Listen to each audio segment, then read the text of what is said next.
Hello friends, welcome to Vadipatti அம்மா சமையல். இன்றைக்கி நம்ம கிச்சனில் பார்க்க போகிற ஸ்பெஷல் ரெசிபி முட்டை சில்லி மினி கொத்து பரோட்டா தாங்க பார்க்க போகிறோம். வாங்க பார்க்கலாம். அதுக்கு முன்னாடி இன்றைய பிறந்த நாள் மற்றும் திருமண நாள் காணும் அனைவருக்கும் வாடிப்பட்டி அம்மாவின் இனிய நல்வாழ்த்துக்கள். வீட்டிலையே நம்ம கொத்து பரோட்டா செஞ்சு சாப்பிட்லாம் ஈஸியாக. அதுக்கு முன்னாடி இதுவரை சப்ஸ்கிரைப் பண்ணாதவங்க சப்ஸ்கிரைப் பண்ணுங்கப்பா. பிடிச்சிருந்தா ஒரு லைக் ஒன்று போடுங்க. வாங்க வீடியோக்குள்ளே போகலாம். இப்போ ஒரு பவுலில் 1 கப்பு கோதுமை மாவு எடுத்திருக்கேன். அதுக்கு நல்லா தேவையான உப்பு போட்டுக்கலாம். கொஞ்சம் கொஞ்சமாக தண்ணி ஊற்றி பிசைஞ்சு எடுத்துக்கலாம். பாருங்கள், இந்த மாதிரி தண்ணி ஊற்றி கொஞ்சமாக தண்ணி ஊற்றணும், மொத்தமாக ஊற்றிடாதீங்க. இந்த அளவுக்கு நம்ம பிசைஞ்சு எடுத்து மூடி போட்டு ஒரு அரை மணி நேரம் இருக்கட்டும். இப்போ பாருங்கள், நல்லா மாவு சாஃப்டாக ஆயிடுச்சு.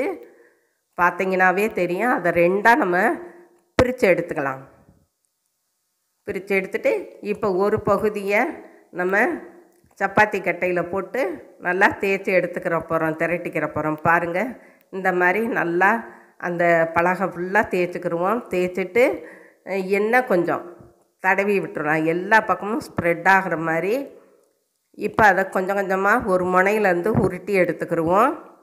இந்த மாதிரி நீங்கள் எண்ணெய் தடவிட்டிங்கன்னா எப்படி நீங்கள் தேய்ச்சி டைட் பண்ணாலுமே உங்களுக்கு நல்லா லேயர் லேயராக கிடைக்கும். அதுக்கு தான் எண்ணெய் தடவுறது. பாருங்கள், இந்த மாதிரி நல்லா டைட்டாக இப்படி உருட்டி எடுத்துக்கலாம்.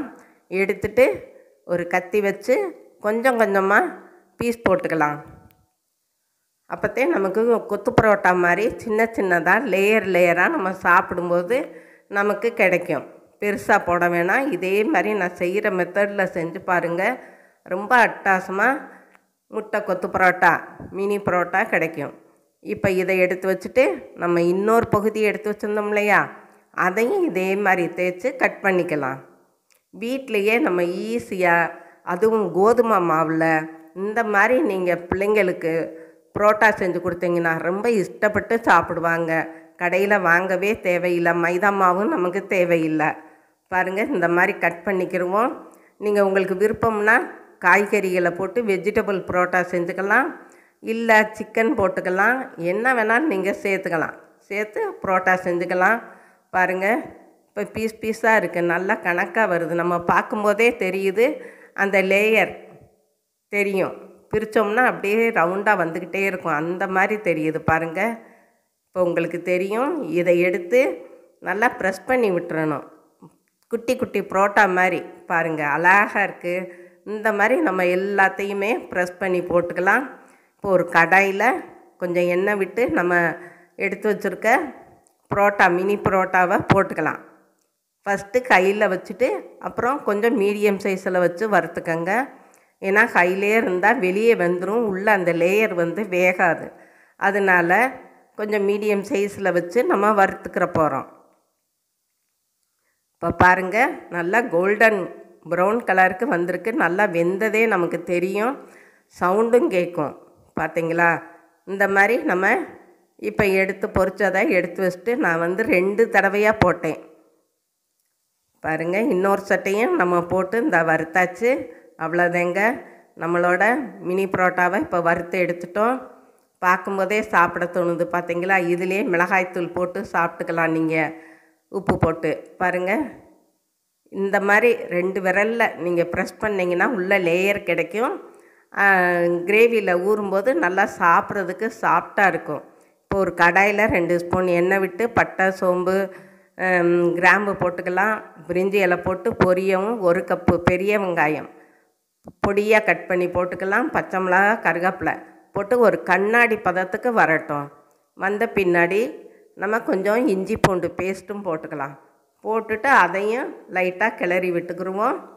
இப்போ பாருங்கள், 2 பழுத்த தக்காளி எடுத்திருக்கேன். அதுக்கு தேவையான உப்பு போட்டு நல்லா வதக்கி விட்டுறலாம். நம்ம உப்பு போட்டால் சீக்கிரம் சட்டுன்னு வதங்கிடும் எந்த பொருளும். இப்போ பாருங்கள், 1/4 டீஸ்பூன் மஞ்சள்தூள், 1/2 ஸ்பூன் தனி மிளகாய்த்தூள், 1/2 ஸ்பூன் மல்லித்தூள், 1/4 டீஸ்பூன் கரம் மசாலா போட்டு அதையும் நம்ம அந்த எண்ணெயிலே வதக்கி விட்டுக்கலாம். இப்போ ஒரு 1/2 டம்ளர் தண்ணிக்கு நம்ம சேர்த்து ஊற்றிக்கலாம். ஏன்னா அந்த பச்சை வடை போய் அந்த தக்காளி கூட்டு வந்து கிரேவியாக வரணும். இப்போ நல்லா கொதிச்சுக்கிட்டு இருக்கு. பக்கத்து அடுப்பில் நம்ம ஒரு கடாய் வச்சு ஒரு ஸ்பூன் எண்ணெய் விட்டு 2 முட்டையை சேர்த்துக்கலாம். பாருங்கள், இந்த மாதிரி 2 முட்டையை சேர்த்து நல்லா கிளறி கொடுத்துக்குருவோம். நல்லா பொரித்து எடுத்துக்கிறணும். அது நல்லா வெந்த பின்னாடி நம்ம லைட்டாக உப்புத்தூள் போட்டுக்கலாம். உப்புத்தூள் போட்டு கலக்கி விட்டுக்குருவோம். இப்போ நம்ம இந்த பக்கத்து அடுப்பில் இருக்கு இல்லையா கிரேவி, அதில் இந்த முட்டையை சேர்த்துக்குருவோம். இப்படி பொரித்து போட்டாத்தே நம்ம புரோட்டா சாப்பிடையில் அந்த கடையில் வாங்கினது மாதிரி நமக்கு அந்த முட்டையும் சேர்த்து நமக்கு சாப்பிட பீஸாக கிடைக்கும். அப்போ டேஸ்ட்டு நல்லாயிருக்கும். பாருங்கள், இந்த மாதிரி கிளறி கொடுத்துக்குருவோம். இப்போ நம்ம பொரித்து வச்சுருக்கோம் இல்லையா மினி புரோட்டா, அதை எடுத்து இதில் சேர்த்துக்கலாம். சேர்த்துட்டு நல்லா ஒரு 2-3 நிமிஷம் கிளறி கொடுத்துக்குருவோம். இப்படி கிளறி கொடுக்கையிலேயே பார்த்திங்கன்னா நல்லா ஜூஸியாக அந்த புரோட்டாலாம் லேயராக இருக்கிறதுக்குள்ளே போய் நல்லா ஜூஸியாக சாஃப்டாக ஆயிரும். பாருங்கள், அந்த சூட்லேயே கிளறி கொடுத்துக்குருவோம். பார்க்கும்போதே சாப்பிட தோணுது. இப்போ மல்லி இலை இருந்தால் போட்டுக்கோங்க. என்கிட்ட இல்லை, அதனால் கருவேப்பிலை போட்டிருக்கேன். போட்டுட்டு ஒரு கிளறி விட்டுட்டு நம்ம இந்த மினி முட்டை கொத்து பரோட்டாவை எடுத்து ஒரு பிளேட்டுக்கு வச்சுக்கலாம். அவ்வளோதாங்க, நம்மளோட மினி கொத்து முட்டை பரோட்டா ஜம்முன்னு ரெடி ஆயிடுச்சு. இந்த 1 கப் மாவுக்கு 2 பேர் தாராளமாக சாப்பிட்லாங்க. அவ்வளோக்கு வந்தது. இதுவரை சப்ஸ்கிரைப் பண்ணாதவங்க சப்ஸ்கிரைப் பண்ணுங்கப்பா. ஆளுங்கிற பெல் பட்டனை தொடுங்க. அப்போத்தே நான் போடுற வீடியோ உங்களுக்கு உடனே வரும். சாப்பிடுங்க, சந்தோஷமாக இருங்க.